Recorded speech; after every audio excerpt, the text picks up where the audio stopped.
secret, but I wanted all the skeletons out of the closet. That's very, now, back with the book and the soundtrack, was that the soundtrack an afterthought, or was it like the book and then it was just, let's collaborate and do a soundtrack? How did that work? Well, me and James had talked about it, and then me and DJ started talking about it, and as the galleys were basically done, and we started looking at the artwork that I was doing with Paul Brown, we got it. I mean, we talked about writing songs, we talked about maybe putting a couple songs out, or we weren't really, sure what we were going to do, and then it was like, this is perfect. We're going to do a soundtrack to this movie that we can see in our head now.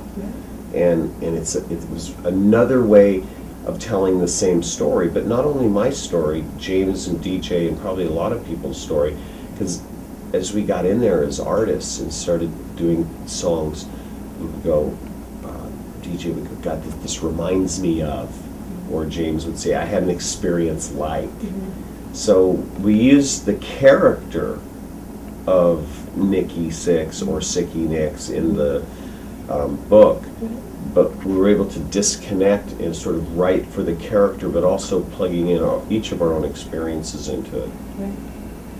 Very cool. I know when you're performing with 6 a.m., you're basically putting your pain out on stage for people to watch, and then and a lot of artists do that. Their deepest emotion, and it's on stage for people to watch. And then with Motley Crue, is there a difference when you're on stage with 6 a.m. than when you're with Motley Crue on stage? Motley Crue has two sides to it. Two sides to the what we do. I mean, one is songs like Primal Scream, that the audience goes, they want to scream, they want to shout, primal scream, they have their fists in the air. And then if you dive deep into the lyrics, you go, oh, whoa, this is something else. Or Wild Side, which sounds like this, anthem for just being wild, and it is, but if you dive deeper into it, there's actually another story in there. It's talking about the wild side of life, which is actually the underbelly, not what's on top. And so that's where the band has really been able to connect, because we can celebrate and, bring out reality at the same time in some of our songs, even like Girls, Girls, Girls. It's about girls, but it's also about the lifestyle that's associated with it. Right. Okay. And so when you're on stage with 6 a.m., then how different of a feeling is that then? We've only played once, okay. And with Motley, it's like full assault. Okay. And with 6 a.m., it was, for my one experience, I really wanted to be in the back. I actually got, people telling me, dude, you can't be in the back. I had one of the background singers in front of me. Yeah. I want it to be a visual, emotional presentation. And they're like, no, Nikki, you can't hide back there. Yeah. It's almost more like Pink Floyd or something like that, where I just wanted it to be more about the feelings and less about the performance, and the performance being the lights and the visual presentation. But since we've only played one time, I don't really know where it's going to go. Sure. So do you think there'll be a tour? Is it more of just a collaboration, or is it going to be a band at all?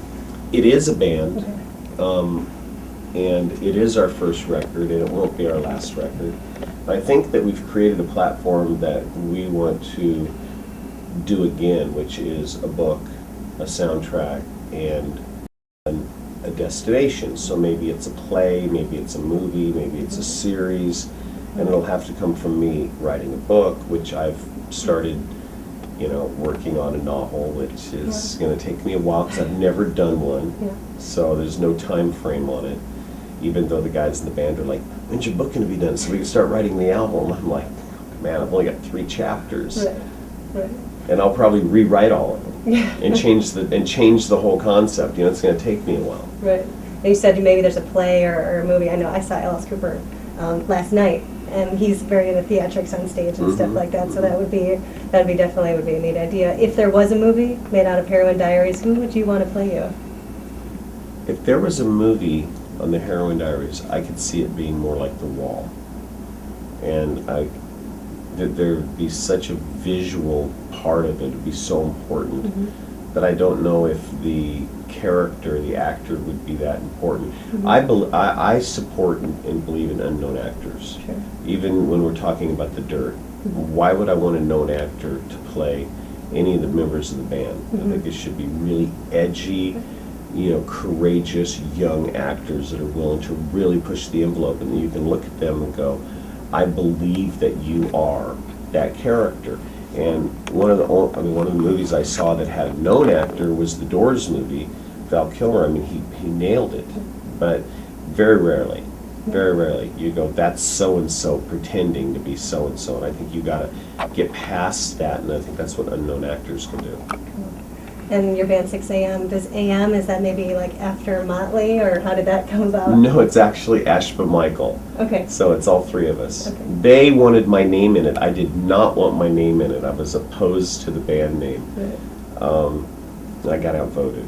All right, so you put Brides of Destruction, your other band, on hold to go back out with Motley Crue. Right. And now you have 6 a.m. When you're back in Chicago, who do you think it's going to be with? Well, it won't be with Brides because I left Brides. Okay. Due to a riff with the guitar player. I mean, I told him I was going to do Motley Crue. I always told him I was going to, as soon as I went to do Motley Crue, he got very, abusive, and I just can't work with people that I don't like their actions. So that's done. And so now it's Motley Crue, 6 a.m. That's what I do. Very cool. Thank you so much for sitting down at the radio station today. Yeah, I thank totally you. appreciate it. It's a great opportunity for listeners at 97.9 The Loop. Is there anything else that you want to tell them real quick about Chicago? I really put you on the spot right Yeah, now. right. I'm right on the spot. Well, I was just going to think that, every time I look on my tour itinerary and there's certain cities you see, it's Los Angeles, it's Detroit, it's Chicago, it's New York, it's London, it's Milan.